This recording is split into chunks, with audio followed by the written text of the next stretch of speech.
Hey guys, welcome to Bar Z. My name's Stan, and my time in the South has unfortunately come to an end. I have thoroughly enjoyed myself.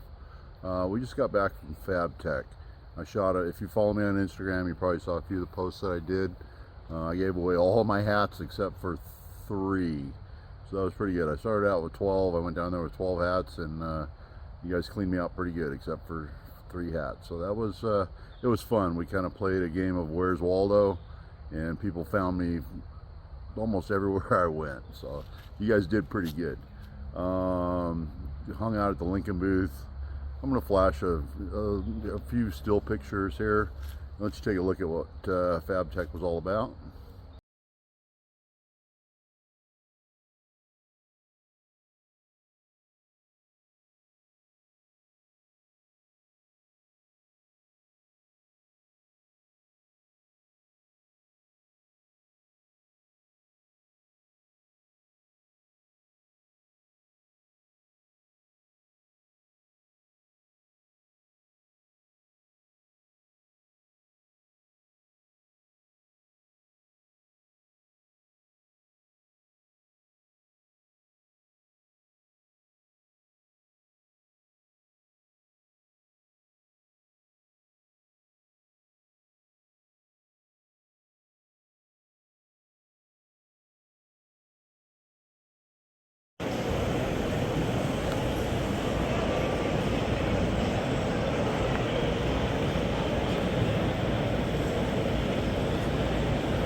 But eventually we will be bringing it down to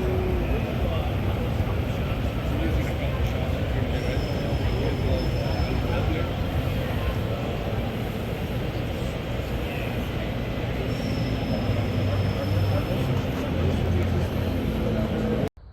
And you know, we had a pretty good time. I got to see all my coatings guys, GEMA, which is the powder coating company, GAT, which is the systems house that I work with for putting in ovens and conveyors and spray booths and things like that.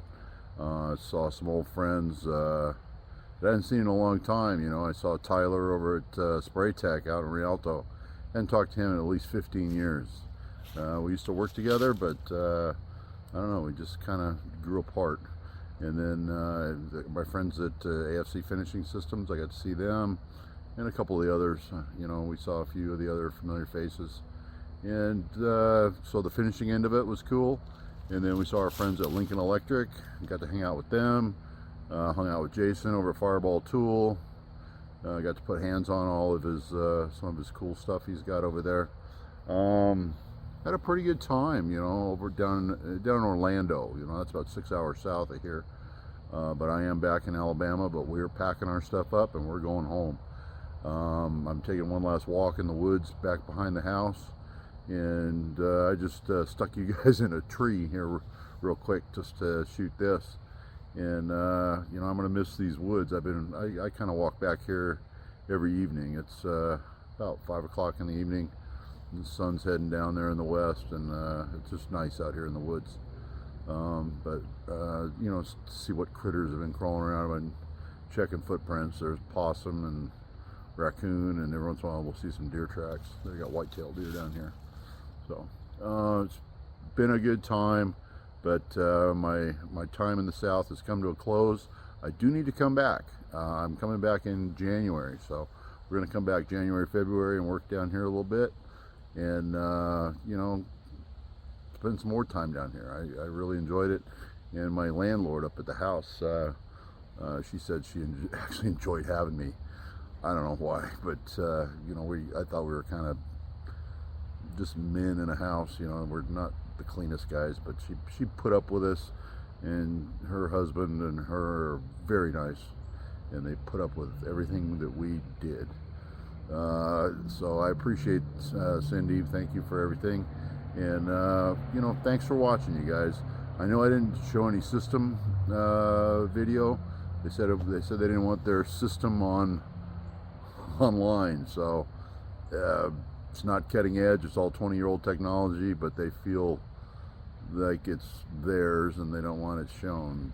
There's nothing special about it, but you've seen one, you've seen them all. It's just old hat to me, but if you go back and look at my old videos, it's pretty much the same thing, just with different work envelope. That's all. All right, I appreciate all you guys watching, and thanks for putting up with me on this. I know I haven't had any content, but I'm looking forward to getting back in the shop, and I've got some video that I need to get shot, and maybe we'll do some surface grinding and some precision work there in the shop, and which I enjoy. But it's been piling up, and there's work waiting for me when I get home. I've already got it lined up. All right, guys, thanks for watching, and thanks for putting up with me. We'll see you later. And just like that, we're home. And we barely made it home. You know, it was a hell of a road trip. I'm gonna flip the camera around. You see my truck here. It's kind of missing something. But we had an unusual thing happen to the fuel system on the truck. I lost the lift pump, but I didn't lose it completely. Anything below a half a tank, she started gurgling and spitting, and fuel pressure would drop. So the lift pump that sends the fuel from the tank to the injector pump, which is up on the motor, was failing somehow.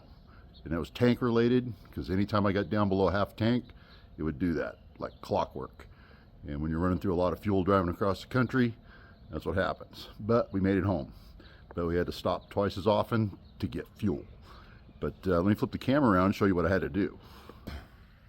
Well, it was easier to take the bed off than it was to drop the tank. And what we did here is I put in a fleece. Whoops.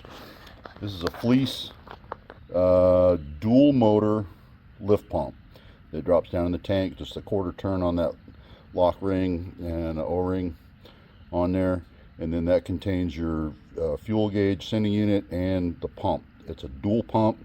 They give you this fleece, gives you this wiring harness. You plug it in here to the new pump.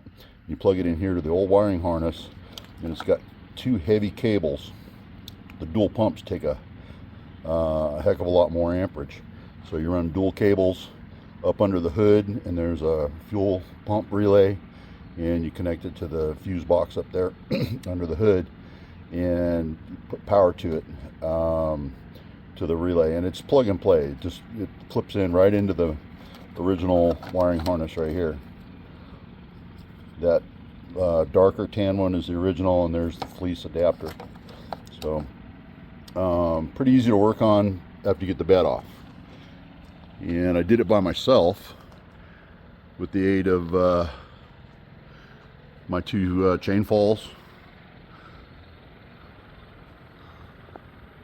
Two chain falls up there, and just pulled the bed up myself and drove the truck out from under it. You got to undo some wiring, you know. You got to undo all the tail lights and the trailer harness and all that here in the back corners, all the clearance lights and everything. But we got that done, and I've been back for 3 days now, and I had to wait for that pump to come in from Vegas. Let me go show you the old pump. Now the pump sits on this is the top portion of it, wiring harness, fuel out, and a fuel return, so it's always circulating, and it's spring loaded, so it forces this bucket, I'm just going to call it a bucket, forces this bucket all the way down to the bottom of the tank, and then this thing's got your fuel sending unit on it here. And there was nothing wrong with the fuel gauge worked fine, but if you look down, this thing's a molded piece. There's no screws in it. You can't really take it apart, so I don't believe it's serviceable. But down at the bottom, you can see there's a black screen right underneath that pump, and it's just loaded with junk. And we were going through the fuel. You know, we were tank after tank after tank, just putting it in. So what I believe it was happening, that's the pump inlet right there. And like I say, no screws. It's all kind of fusion welded together. It's plastic welded, so you'd have to break it to get it apart. any fuel that spilled over the bucket, you know, when I was full tank, we're clear up here. So any fuel that spilled over the bucket, truck ran fine. But then as soon as it got below here, you weren't getting any more spillover, and it was trying to pull from the bottom of the tank, and that was starving it. So I dropped fuel pressure, and we diagnosed it going across the country. You know, it was just below a half tank when I'd get to this level right here, and then the spillover would no longer happen, and we're starving the pump, and then the fuel injection pump didn't get nothing. So I had to put a pump in it, but I did limp it home. Next up, I'm gonna do another fuel filter. Now that I've run the new pump for a little while, I take the lid off the fuel. There's a fuel filter canister. Take the lid off of that, the cap off, and then it's got a drain valve. You can drain it out, and then you get in there with a shop vac. And anything on the outside of the filter out here, any crud or anything, that the filter stops, and when you drain it, all that crap washes away. You get in there with a shop vac and suck all that out and clean the canister real good, and then replace the fuel filter, obviously. So that's coming next, and my truck should be good. I did roll over 200,000 miles on this last trip, so that was interesting, and she's still running really good. But that was our excitement for on the way home from my Alabama trip. Okay, guys, well, that's the end of the Alabama trip until next year. You know, I got to go back in January and finish up. They're not going to get me a washer till just before Christmas, so you know what it is what it is. I got to take the material as I can get them, but I wasn't going to stay there for 2 months with nothing to do. Although I'd like to. I really enjoyed my trip, and we're actually looking at property in South Alabama. I feel at home there. The people are nice. The weather's bearable. You know, it's hot. I don't mind the heat in the summertime. Fall's been beautiful. I know springtime is beautiful there. So appreciate y'all watching, and that's the end of the Barzee Southern Tour. We did a lot, you know. During the Southern Tour, we went to a lot of races. Went to drag races, oval track races.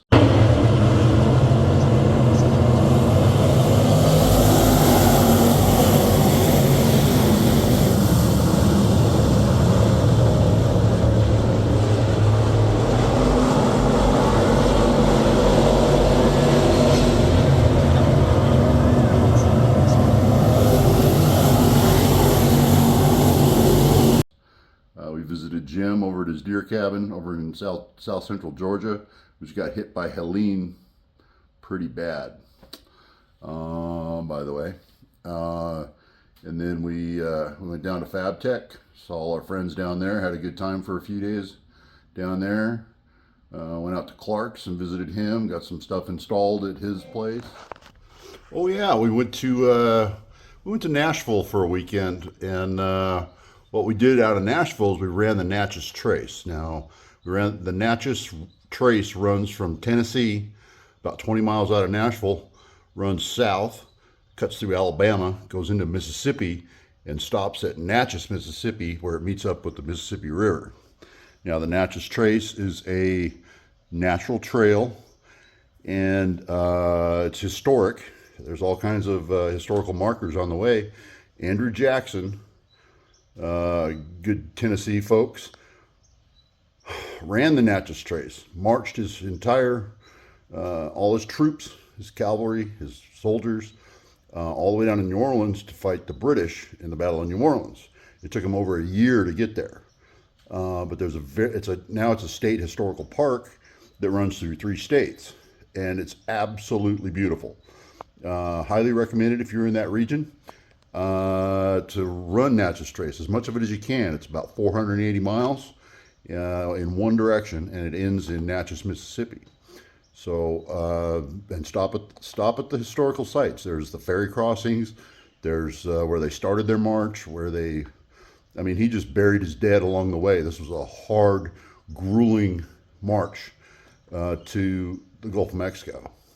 All right, but we got to see that. That was good. We Good Lord. I went to a Confederate Naval Museum. Got to see some ironclad ships and some Confederate officers' uniforms dating back to the 1800s. Pretty cool. I enjoy all that history. And again, I'm stopping at every historical marker I can find. I like to read the plaques. So I was doing that, and we got none of that here in California. So I am back in my shop, and you can look forward to seeing more shop time coming up. I got a couple months worth of stuff I can do here. I've got shafting jobs, I've got square jobs, I've got some other little repairs and stuff I got to do. So appreciate y'all watching, and we'll catch you on the next one.